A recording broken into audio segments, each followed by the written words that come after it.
celkom nová situácia, lebo keď robíme naozaj také interaktívne workshopy, tak to je zhruba 8, niekedy 10 ľudí, max 12, čiže toto bude neštandardná situácia, ale skúsime sa s tým nejak popasovať.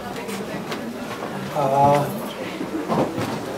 budem vám, ja keď som rozmýšľal, že čo budeme riešiť na workshope, tak som si povedal, že bol by som rád a bol by som spokojný, keby ste odišli s nejakým nástrojom, s nejakou technikou, s niečím, čo môžete používať. A dospel som k tomu, keď som rozmýšľal, že čo by to tak mohlo byť, že vám dám jeden na pohľad dosť komplikovaný nástroj, ale nejak sa s ním popasujeme. Ten nástroj potom môžete využívať na neviem, či zbavovanie sa zlozvykov, alebo vytváranie si návykov, alebo jednoducho len riešenie niektorých situácií. A ak sú tu niekde medzi vami nejakí kouči, tak potom ho môžu používať prípadne aj v svojej koučovacej praxi, ak ho náhodou už nepoužívajú. Budeme postupovať následovne. Ja vám poviem pár slov o tej technike, o tom princípe. Skúsim to tak nejak zjednodušiť, vysvietím vám tú techniku a to, čo potom od vás budem chcieť, je, že si to, keďže je to interaktívny workshop, budete skúšať. Je ťažšie chodiť medzi, ja neviem, 20 ľuďmi, ako keď sme 8, ale ja sa budem snažiť nejak pri vás zastaviť a prípadne konzultovať alebo vstupovať do toho, uvidíme, to sa nejak vyvinie. Že najťažšia úloha bude na začiatku vytvoriť dvojice. Ale k tomu sa dostaneme neskôr.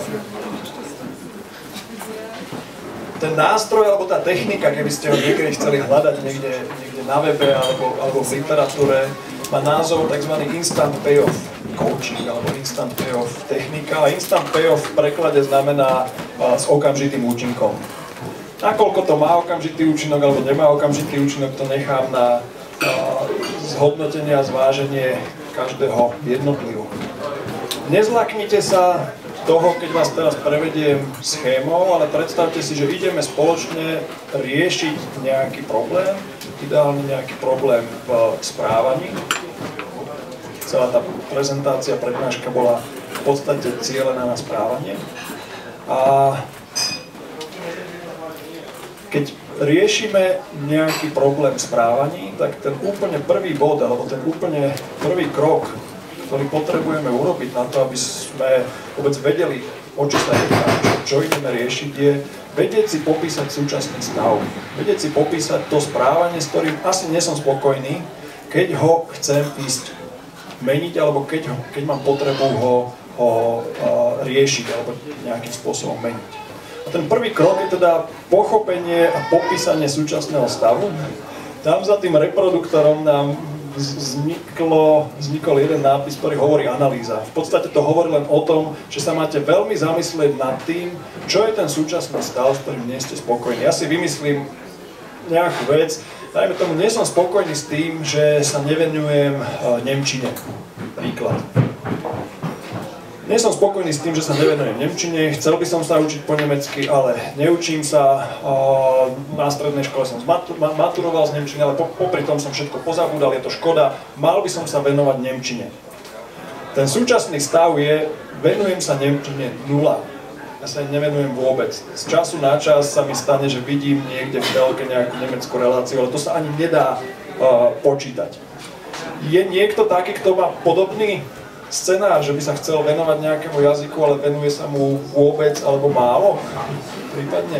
Výborne, tak v takom prípade môžete prechádzať so mnou tú mapu, ktorú budeme teraz prechádzať. Ten druhý veľmi dôležitý krok je vedieť si pomenovať a popísať želaný stav. A želaný stav v tomto prípade neznamená viem po nemecky. Želaný stav znamená v tomto prípade to správanie, ktoré by som chcel. A dajme tomu, v mojom prípade je to venovať sa nemčine, ja neviem, 3-krát do týždňa pol hodiny. Príklad.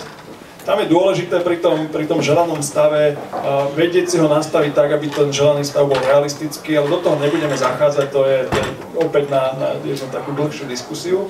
Ale v každom prípade je dôležité, aby som si vedel hmatateľne a konkrétne popísať ten želaný stav. V mojom prípade teda budem hovoriť 3-krát do týždňa pol hodiny sedieť nad ja neviem, učebnicou nemčiny pre samoukov a prechádzať si nejaké cvičenia. To je želaný stav? Áno. Želaný stav, že vieš hovoriť nemecky? Želaný stav nie je, že viem hovoriť nemecky, lebo ja to neviem popísať. Čo znamená viem hovoriť nemecky? Ako dalo by sa povedať, že želaný stav je, že urobím nejaké testy z nemčiny, ja neviem aká úroveň na takýto a takýto percentuálny počet. Môže byť, ale v tomto prípade odporúčam zamerať sa na správanie. Dalo by sa, súhlasiť, mohli by ste si povedať, že želaný stav je, že viem perfektne po nemecky, čo sa rovná výsledku v nejakých neviem akých testoch na 90%, ale pre ilustráciu a pre tento prípad je lepšie zamerať sa na krátkodobé správanie, lebo sme si hovorili, že bavme sa v týždňových intervaloch. Tak ako sme sa rozprávali pri tej prezentácii predtým. Čiže v týždňových intervaloch ten môj želaný stav je venovať sa nemčine 3-krát do týždňa 30 minút, takže sedím nad učebnicou a prechádzam nejaké cvičenia. Teraz dôležitá otázka, ako sa dostať zo súčasného stavu do toho želaného stavu. A medzi súčasným stavom a želaným stavom mi v ceste stoja nejaké prekážky, nejaké bariéry. To je ten tretí bod, na ktorý sa potrebujem pozrieť, a to čaro toho instant payoff pre mňa osobne je v tom, že prekážky delí na 3 skupiny alebo 3 škatulky, 3 kategórie. A jeden typ prekážok sú prekážky vo mne ako v majiteľovi toho problému.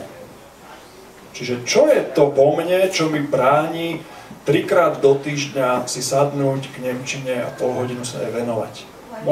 Čože? Môže to byť. Je to lenivosť, čo ešte by to mohlo byť? Nedostatok času.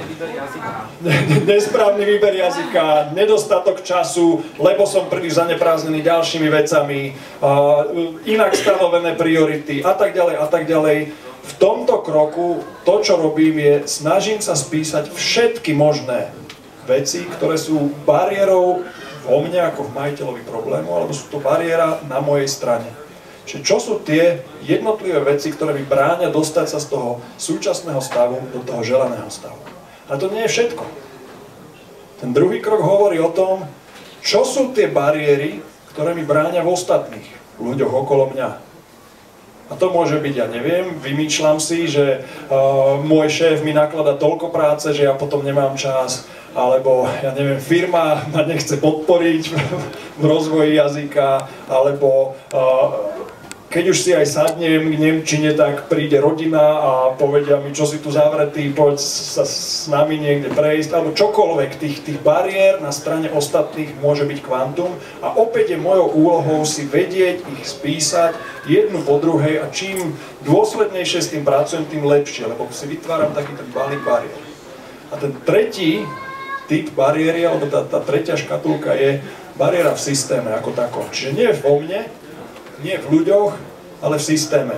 Pri tej nemčine je to ťažšie zvaliteľné na systém, ale mohlo by byť, že nie sú žiadne nemecké, vymýšľam si veľmi, žiadne nemecké knihy na trhu, ja neviem, nemčina je zakázaná ako jazyk na Slovensku a tak ďalej a tak ďalej. Čože? Nežijem v Rakúsku, áno. Pri tomto konkrétnom probléme ten systém asi nebude zohrávať až takú veľkú úlohu, ale je dobre sa nad ním zamyslieť. Veľakrát vo firme človek zistí, že zo súčasného do želaného stavu mu bráni dostať sa SAP, alebo to, ako majú nastavené interné niektoré veci, smernice, procesy a tak ďalej a tak ďalej. Môže sa stať. Čiže je dobré venovať sa všetkým 3 kategóriám a to čaro je v tom, že nás to núti zamyslieť sa nad všetkými 3 kategóriami, lebo niekedy majú ľudia tendenciu pozerať sa len do jednej z tých škatuliek. Najčastejšie na tých ostatných. Čiže nerobím to preto, lebo títo ľudia takto, nepodporujete ma, veď vo firme mi nechcú zaplatiť tú nemčinu, vo firme chcú, aby som o 8 tam bol a nemčina akorát začína o 8, no a nedovolia mi a tak ďalej a tak ďalej. Čiže toto je celkom pekné vodítko, ktoré vás donúti k tomu, aby ste si naliali v úvodzovkách čistého vína, aby ste sa pozreli na všetky tie 3 bariéry. Keď ich máte všetky spísané, tak to ten dôležitý ďalší krok je povedať si, ktoré z tých bariér sú podľa vás kľúčové a najviac bránia v tom prechode z toho súčasného stavu do toho želaného stavu. Veľakrát je to subjektívne hodnotenie, ale čo nie je subjektívne? keď sa zameriavam na tie bariéry, veľakrát si hovorím a pridávam tam ešte jeden faktor, ktorý je aj vôbec taká nejaká prvotná odstrániteľnosť tých bariér. Vymyslím si, keby najväčšou bariérou v nemčine, v mojom rozvoji nemčina, to presne ako brainstorming bolo, že nemčina je na Slovensku zakázaný ilegálny jazyk a budú za to trestať. Je to asi najväčšia bariéra, ak je neodstrániteľná, no tak sakra mám problém a nemčina asi nebude to, kam sa dostane. Vo firmách majú tendenciu zvalovať veci na systém, ale veľakrát to nie je o tom systéme a nie je to o tom, že by tie bariéry neboli prekonateľné. Čiže vraciam sa späť, je dobré si zoradiť tie bariéry podľa váhy a dopadu tej bariéry na to, či sa dostanem do želaného stavu alebo nie. A keď už ich mám zoradené, tak následuje to, že si vyberem tie prvé 2, 3, 4, záleží od toho, ako veľmi sa idem tomu problému venovať, ako je to pre mňa dôležité, ale nie je veľa. Ak som schopný sa venovať 3, je to fajn, ak som schopný venovať sa 5, je to super a na to už by som do toho nešiel, ale je to individuálne. A to, čo robím ďalej, je brainstorming riešení. Ak moja firma mi nechce dovoliť nemčinu o 8 a beriem to ako jedna z dôležitých bariér, vyšlo mi to ako top 1, tak brainstorming riešení znamená, čo všetko by sa dalo urobiť preto, aby mi buď firma, to sú tie rodinné faktory, aby mi buď firma umožnila tú nemčinu o 8, alebo aby som mal nemčinu v nejakom inom čase. Čiže ten 5. krok je, brainstormujem riešenie, ako odstrániť, respektíve prekonať tie jednotlivé bariéry.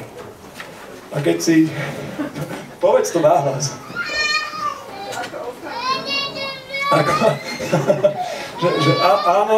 Ako zavrieť dceru do izby tak, aby nebúchala a nechala mi pol hodinu na štúdiu nemčiny. Čiže brainstorming riešení, a z toho brainstormingu riešení si samozrejme tiež môžem vybrať tie, ktoré považujem za najrealistickejšie a také, ktoré si myslím, že majú najväčšiu pravdepodobnosť úspechu, že mi pomôžu tie bariéry prekonať alebo odstrániť. Čiže ten 6. krok je, vyberám si tých pár riešení, ktoré si myslím, že by mi mohli pomôcť odstrániť bariéru. 7. krok, toto znie strašne biznisovo, akčný plán, ale v podstate je to len spísanie si tých pár krokov, ktoré idem urobiť na to, aby som sa dostal do toho želaného stavu, na to, aby som odstránil bariéry. A to spísanie si preto, že papier veľakrát vyvolá väčší tlak, ako keď si tie veci len pomyslím. Neviem, či to vy poznáte, ja to poznám na vlastnej koži, keď si ráno napíšem tých 10 vecí, ktoré chcem za ten deň urobiť, tak ten deň vyzerá inak, ako keď si ráno pomyslím 10 vecí, ktoré chcem za ten deň urobiť. Keď si ich pomyslím, večer som spokojný, idem sa odmeniť, ale pravda je taká, že som na veľa vecí zabudol, papier nepustí. Takže 7. krok, akčný plán, alebo to nazvite akokoľvek, akcia, ktorú idete urobiť, napísať si ju a pomenovať si ju. Čo sú teda tie kroky, ktoré idete urobiť?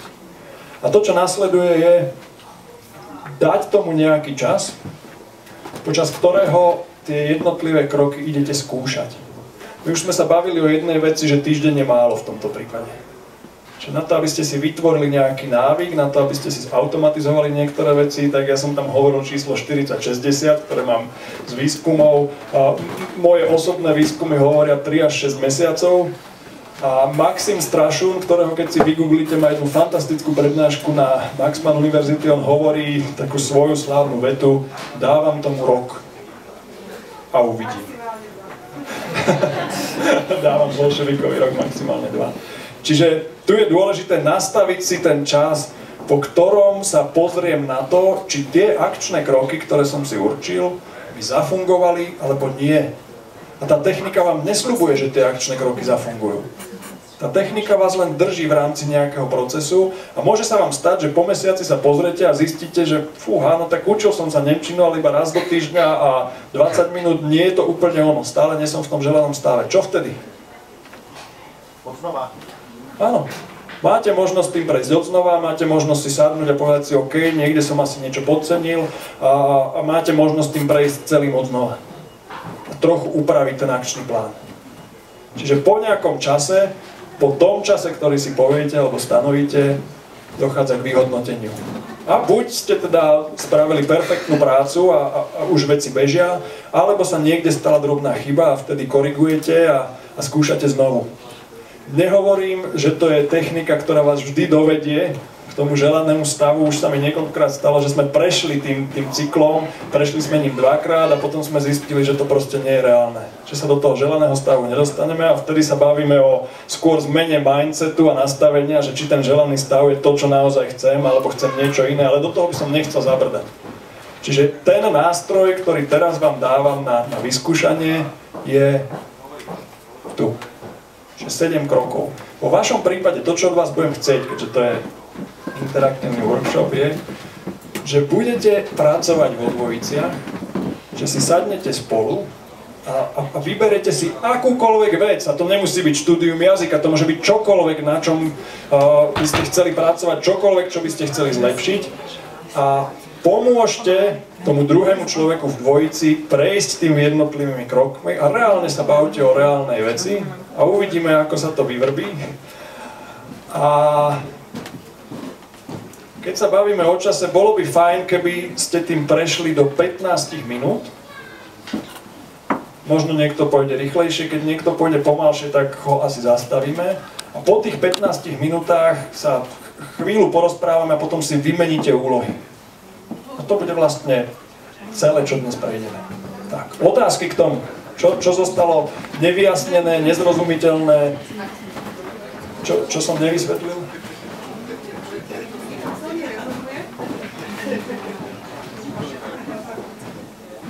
Mne tam silne rezonuje to, že tie rozhodnutia, čo spravím, stoja a padajú so sebamotiváciou. S tým, že aby som to naozaj spravil.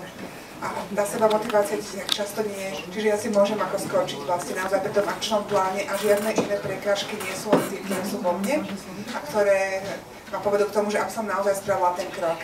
Či nejakým spôsobom je možné zohľadniť pri coachovaní práve túto skutočnosť? No, jedna vec, a to bolo veľmi pekne povedané. Čo je bariéra, ktorá mi bráni dostať sa zo súčasného stavu do toho želaného? Je to moja motivácia. Ja nemám motiváciu.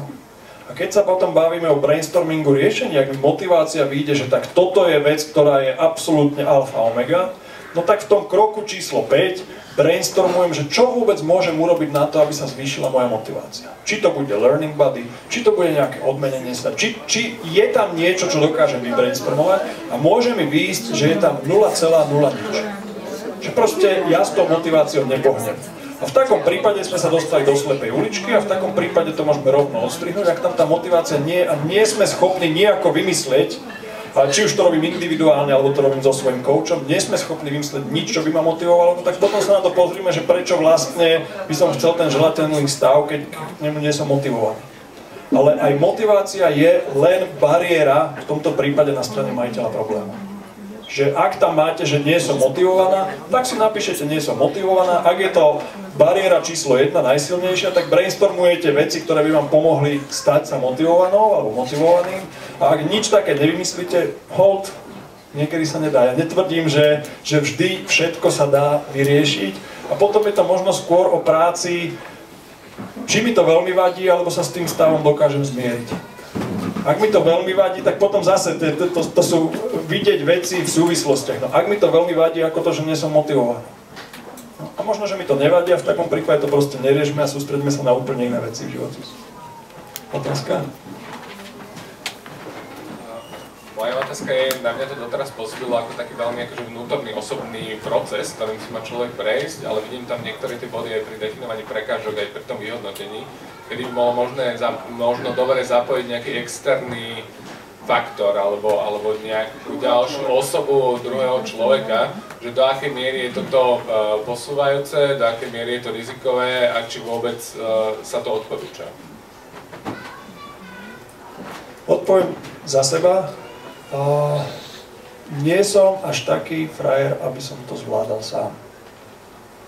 Oveľa pre mňa prospešnejšie, keď na tomto pracujem s niekým, lebo tam vzniká oveľa silnejší záväzok, vzniká tam oveľa silnejší tlak, zároveň tam vzniká oveľa silnejší ťah.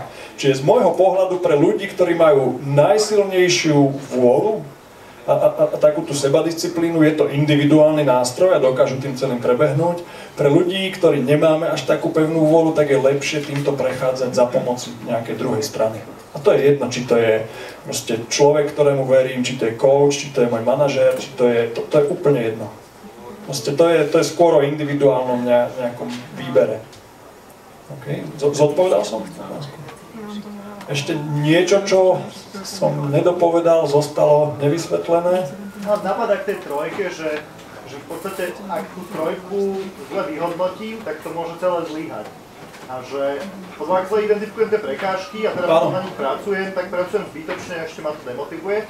A že tam ja vidím najväčší priestor, jedna vec, že na tú spoluprácu možno v rámci toho, aby to nebolo pre mňa tak veľa, hej, ale aj na to, aby som mal ten pohľad možno toho, kto je so mnou v tom probléme, kto je obeťou alebo je súčasťou a vie mi povedať aj možno to moje príčinenie z jeho pohľadu, lebo tá prirodzená tendencia je hľadať tie chyby z tých ostatných a v systéme a ak ja si nájdem príliš veľké percento v tých posledných dvoch a v tom prvom poviem málo, tak mi to môže zlyhať celé. Ja súhlasím a to vlastne podporuje tú odpoveď na tú predchádzajúcu otázku, že je dobre tam mať niekoho, kto mi dokáže nastaviť to zrkadlo. Takže ak nie som tak schopný úprimnej sebareflexie, že by som si vedel pomenovať tú bariéru na mojej strane, tak je dobré, keď mi ju dokáže pomenovať niekto iný alebo nastaviť. Súhlasím, jasné. A úplne desivé, a ty si to povedal úplne správne, je, keď urobím chybu v procese, v bode definícia prekážok a zle si definujem prekážky, tak vlastne riešim úplne nesprávne veci. Áno, to je riziko. Ale neviem ho nejakým spôsobom oklamať. V podstate v každom bode môžeš urobiť chybu, ty si môžeš úplne zle zadefinovať želaný stav. Celým tým prejdeš a zrazu zistíš, že si sa dostal niekam, kde si sa vôbec nechcel dostať. Takže tie chyby sa dajú urobiť prakticky v každom kroku.